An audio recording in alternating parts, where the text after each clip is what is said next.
সুপ্রিয় দর্শক, আসসালামু আলাইকুম। দেশ এবং প্রবাস থেকে যারা দেখছেন সকলকে স্বাগত জানাচ্ছি। পরবর্তীতে যারা দেখবেন তাদের জন্য রইল অনেক অনেক শুভকামনা। প্রবাসী নিউজ সবসময় সমাজের পিছিয়ে থাকা অবহেলিত মানুষদেরকে নিয়ে আপনাদের সামনে হাজির করি। তাদের সুখ দুঃখের কথাগুলি আপনাদের সামনে আমরা তুলে ধরি। আজকে এমন একজনকে আমাদের স্টুডিওতে আপনাদের সামনে হাজির করেছি। তার না বলা গল্পগুলি আপনাদের সামনে হাজির করব, শুনবো আসলে তার এই ছোট্ট জীবনে কি ঘটেছে, তার না বলা গল্পগুলি আমরা তার মুখ থেকে শুনবো। আমি সঙ্গত কারণে তার একটি ছদ্মনাম দিলাম, রুজিনা। রুজিনা, কেমন আছেন আপনি? হ্যাঁ, আলহামদুলিল্লাহ ভালো। আপনি কেমন আছেন? আছি, ভালো আছেন? রুজিনা, আমি জানি আমরা সর্বক্ষেত্রে আল্লাহ বলেছে শুকরিয়া আদায় করার জন্য, আলহামদুলিল্লাহ বলার জন্য, তাই আপনি আলহামদুলিল্লাহ বলেছেন। সম্ভবত আপনি গত ৩ বছর পূর্বে আমাদের স্টুডিওতে এসেছিলেন। জি। আমি আপনার কাছ থেকে শুনবো বর্তমান আপনার পরিস্থিতি কি, বা ৩ বছর পর আবার আপনি এসেছেন, টোটাল বিষয়টা যদি আপনি আমাদের দর্শকদের উদ্দেশ্যে তুলে ধরতেন। জি। প্রথমে আপনার স্বামীর নামটুকু বলেন, তার সাথে আপনার কি হয়েছে, টোটাল বিষয়টা একটু তুলে ধরুন। আমার স্বামীর নাম মোহাম্মদ সাইফুল ইসলাম।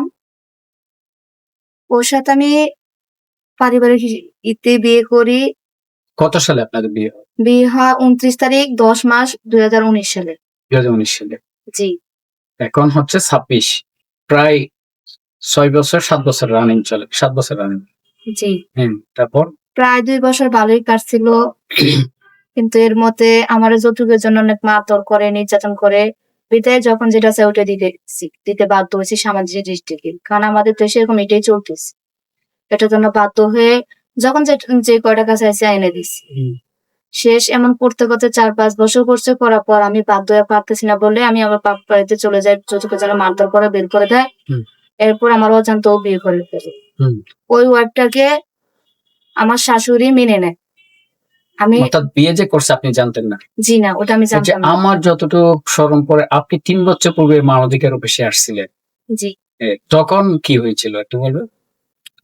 তখন ও আমার মারধর করে বের করে দেওয়ার কারণে আমি যৌতুক দিতে পারি না বিধায় আমার বের করে দিছে। তাহলে আমি যাওয়ার মতো কোথাও কোনো ঠাঁই না পেয়ে আমার একজনে বলছে যে তুমি মানবাধিকার সংস্থা তো ওখানে গেলে একটু ভালো হবে। জন্য আমি আপনাদের কাছে আসছিলাম আপনাদের সহযোগিতার জন্য।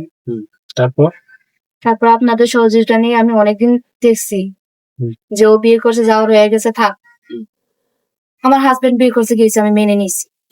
আমি চাইছি যে তুমি সুখে থাকো, সংসার করো। আমার কিছু লাগতো না, আমার মেয়েটার ভরণ পোষণ তুমি দিও। অর্থাৎ ৩ বছর পূর্বে আমরা যখন আপনাদের সাথে একটা বৈঠক করে দিয়েছিলাম, মনে হয় বছর খানেক আপনাদের ভালো চলছিল, তাই না? এই মোটামুটি একটু ছিল।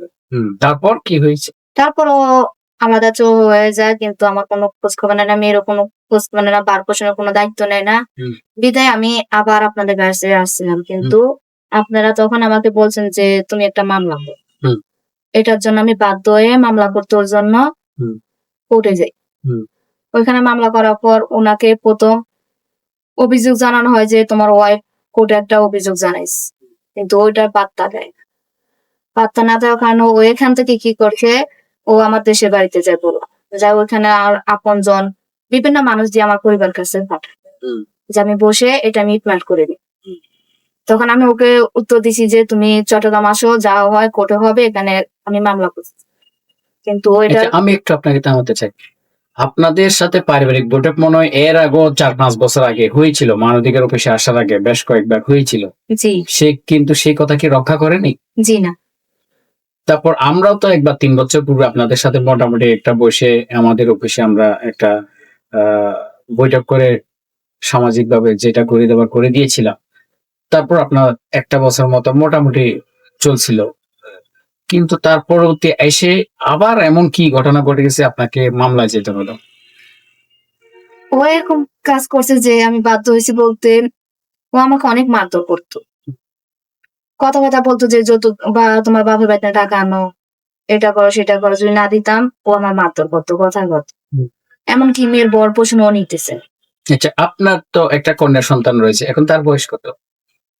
5 বছর 11 মাস, প্রায় 6 বছর। এটা কি আপনার কাছে নাকি আপনার হাজবেন্ডের কাছে? ওটা আমার কাছে। আপনার কাছে। এখন আপনার হাজবেন্ড কোথায়?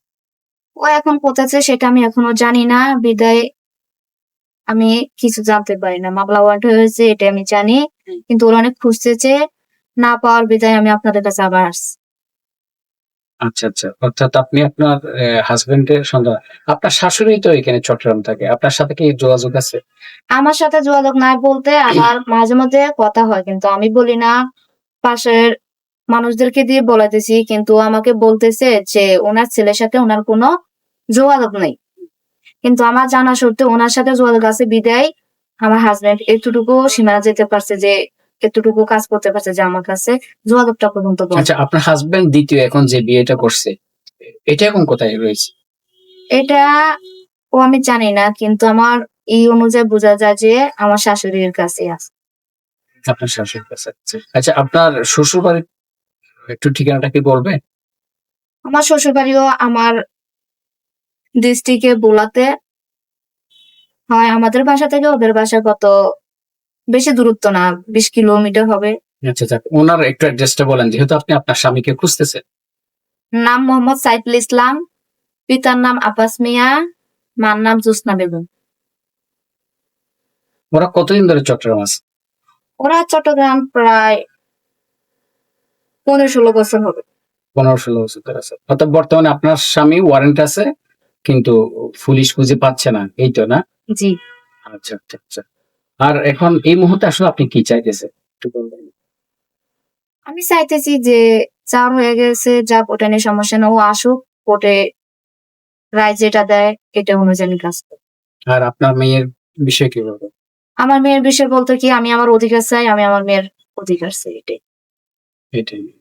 দর্শক, আসলে আপনারা এতক্ষণ শুনলেন আমাদের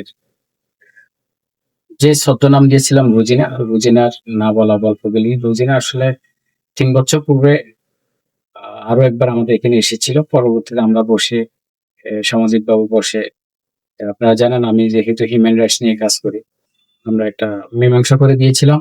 বছরখানেক ভালো চলছিল। পরবর্তী এসে আবার যে লাউ সেই কদু এইভাবে হয়ে গেছে। পরবর্তীতে তাকে আবার মারধর করা শুরু করে দিয়েছে। এটা আপনার ওনার মুখ থেকে শুনলেন। আমরা চাই না কোনো নারী নির্যাতনের শিকার হোক, কোনো নারী এই পুরুষ শাসিত সমাজে অবহেলার পাত্র হোক। নারী পুরুষ সকলে মিলে আমরা একযোগে এই দেশটাকে সুন্দর করব, এই প্রত্যাশা রাখছি।